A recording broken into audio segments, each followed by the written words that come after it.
ಇನ್ನು ಬೆಂಗಳೂರು ಹೊರವಲಯದಲ್ಲಿ ಜನರ ನಿದ್ದೆ ಕೆಡಿಸಿದ್ದ ಕೃಷ್ಣಗಿರಿ ಗ್ಯಾಂಗ್ ಕಡೆಗೂ ಕೂಡ ಪೊಲೀಸರ ಬಲೆಗೆ ಬಿದ್ದಿದೆ.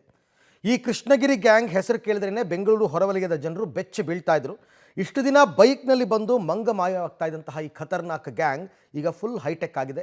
ಹೇಗೆ ಬಲೆಗೆ ಬಿದ್ದರು ಇವರು, ಪೊಲೀಸರ ಕೆಲಸ ಹೇಗಿತ್ತು ಕಾರ್ಯಾಚರಣೆ ನೋಡೋಣ ಬನ್ನಿ. ಕೃಷ್ಣಗಿರಿ ಗ್ಯಾಂಗ್ ರಹಸ್ಯ ಬಯಲು. ಒಂದೇ ಎಂಟ್ರಿಗೆ 4ರಿಂದ 5 ಮನೆಗೆ ಕನ್ನ. ಚಿನ್ನ ದೋಚಲು ಹೊಸ ಕಾರು ಖರೀದಿ. ಈ ಫೋಟೋದಲ್ಲಿರೋರನ್ನ ನೋಡಿ, ಸ್ವಿಫ್ಟ್ ಕಾರು, ಪಕ್ಕದಲ್ಲಿ ಬ್ಲಾಕ್ ಪ್ಯಾಂಟ್ ಬ್ಲಾಕ್ ಜಾಕೆಟ್ ಹಾಕೊಂಡು ನಿಂತಿರೋ ವ್ಯಕ್ತಿ. ಇವರೇನು ಯಾವುದೋ ಆಫೀಸ್ಗೆ ಹೋಗ್ತಿರೋದಲ್ಲ, ಮನೆಗಳಿಗೆ ಕನ್ನ ಹಾಕಿ ಸಿಕ್ಕಿದ್ದನ್ನ ದೋಚ್ಕೊಂಡು ಹೋಗ್ತಿರೋದು.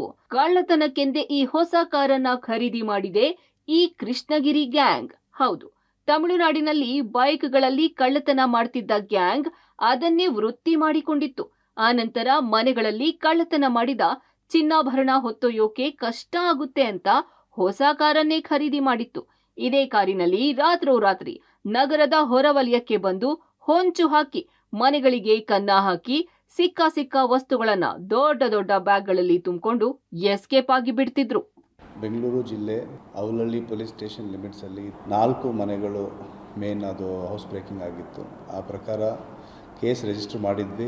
ಏನು ಕೇಸ್ಗಳಲ್ಲಿ ಯಾರು ಜನ ಬರ್ತಿದ್ರು, ಬೇಸಿಕ್ಲಿ ಒಂದು ಮಾಸ್ಕ್ ಹಾಕ್ಕೊಂಡ್ಬಿಟ್ಟು, ಒಂದು ಹ್ಯಾಂಡ್ ಗ್ಲೌಸು ಇದೆಲ್ಲ ಹಾಕ್ಕೊಂಡ್ಬಿಟ್ಟು ಪ್ರೊಫೆಷ್ನಲ್ ರೀತಿಯಿಂದ ಒಂದು ಕಾರಲ್ಲಿ, ಸ್ವಿಫ್ಟ್ ಕಾರಲ್ಲಿ ಬಂದುಬಿಟ್ಟು ಈ ಮನೆಗಳ ಒಳಗಡೆ ನುಗ್ಗಿ ಯಾರು ಇದ್ದು ನೋಡ್ಕೊಂಡ್ಬಿಟ್ಟು ಆ ಪ್ರಕಾರ ಮನೆ ಕಳುವು ಮಾಡಿಕೊಂಡು ಅಲ್ಲಿರುವಂಥ ವ್ಯಾಲ್ಯೂಬಲ್ಸನ್ನು ತಗೊಂಡು ಹೋಗಿರುವಂಥ ಒಂದು ಇದು ಕೇಸು.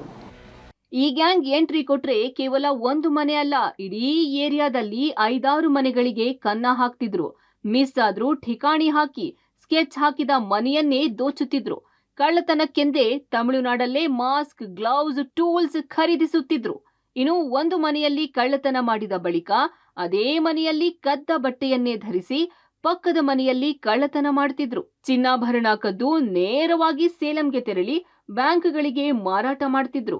ಕಳೆದ 15 ದಿನದ ಹಿಂದೆ ಆವಲಹಳ್ಳಿ ಪೊಲೀಸ್ ಠಾಣಾ ವ್ಯಾಪ್ತಿಯಲ್ಲಿ ಒಂದೇ ಏರಿಯಾದಲ್ಲಿ ಈ ಗ್ಯಾಂಗ್ ಕೈಚಳಕ ತೋರಿಸಿದ್ರು. ಈ ಬಗ್ಗೆ ಪ್ರಕರಣ ದಾಖಲಿಸಿಕೊಂಡಿದ್ದ ಆವಲಹಳ್ಳಿ ಪೊಲೀಸರು ಈ ಗ್ಯಾಂಗ್ಗೆ ಬಲೆ ಬೀಸಿದ್ರು. ಈ ಕೇಸ್ ಜಾಡು ಹಿಡಿದು ತಮಿಳುನಾಡಿಗೆ ಹೋಗಿದ್ದ ಪೊಲೀಸರಿಗೆ ಸೇಲಂನಲ್ಲಿ ಚಿನ್ನಾಭರಣ ಹಂಚಿಕೆ ಮಾಡುವಾಗಲೇ ಸಿಕ್ಕಿ ಬಿದ್ದಿದ್ದಾರೆ. ಚಂದ್ರು ಮತ್ತು ಚಂದ್ರಕಾಂತ್ ಅಲಿಯಾಸ್ ಮಾರಿಮುತ್ತು ಪೊಲೀಸರ ಅತಿಥಿಯಾಗಿದ್ದಾರೆ. ಬಂಧಿತರಿಂದ 22 ಲಕ್ಷಕ್ಕೂ ಹೆಚ್ಚು ಮೌಲ್ಯದ ವಸ್ತುಗಳನ್ನು ವಶಕ್ಕೆ ಪಡೆಯಲಾಗಿದೆ. ಕೃತ್ಯವನ್ನು ಎಸಗಿರುವಂಥ ಯಾರು ಈ ಗ್ಯಾಂಗ್ ಇದೆ, ಇವರು ತಮಿಳುನಾಡು ಒಂದು ಕೃಷ್ಣಗಿರಿ ಜಿಲ್ಲೆ ಒಂದು ಹಳ್ಳಿಯ ಒಂದು ಗ್ಯಾಂಗ್ ಇದು. ಸೊ ಇವ್ರದ್ದು ಮೋಡಸ್ ಇದೇನೆ, ತಮ್ಮ ಸ್ವಂತ ವಾಹನದಲ್ಲಿ ಬಂದುಬಿಟ್ಟು ಈ ರೀತಿ ಪ್ರೊಫೆಷ್ನಲ್ ಆಗಿ ಎಲ್ಲ ಚೆಕ್ ಮಾಡ್ಕೊಂಡ್ಬಿಟ್ಟು ಆಮೇಲೆ ಒಳಗಡೆ ನುಗ್ಗಿ ಮಾಡುವಂಥದ್ದು. ಇವರ ಇತಿಹಾಸ ಏನು ಅಂತಂದರೆ, ಹಿಂದೆನೂ ಕೂಡ ಒಬ್ಬ ಅಕ್ಯೂಸ್ ಮೇಲೆ ಅಲ್ಲಿ ಅವರು ತಮಿಳುನಾಡಲ್ಲಿ ಒಂದು ಗುಂಡಾ ಆ್ಯಕ್ಟ್ ಕೂಡ ಅಲ್ಲೇ ಹಾಕಿದ್ದಾರೆ, ಅಲ್ಲಿನೂ ಕೂಡ. ಈ ಗ್ಯಾಂಗ್ ಎಂಟ್ರಿ ಕೊಟ್ರೆ ಸಾಕು, ಮನೆಗಳಲ್ಲಿ ಏನು ಉಳಿಸ್ತಾ ಇರಲಿಲ್ಲ. ಸದ್ಯ ಜನರ ನಿದ್ದೆಗೆಡಿಸಿದ್ದ ಕೃಷ್ಣಗಿರಿ ಗ್ಯಾಂಗ್ಗೆ ಪೊಲೀಸರು ಬೇಡಿ ತೊಡಿಸಿದ್ದಾರೆ. ಇದರಿಂದ ಜನ ಸ್ವಲ್ಪ ನಿಟ್ಟುಸಿರು ಬಿಟ್ಟಿದ್ದಾರೆ. Narasimhamurthy, public TV, Bengaluru.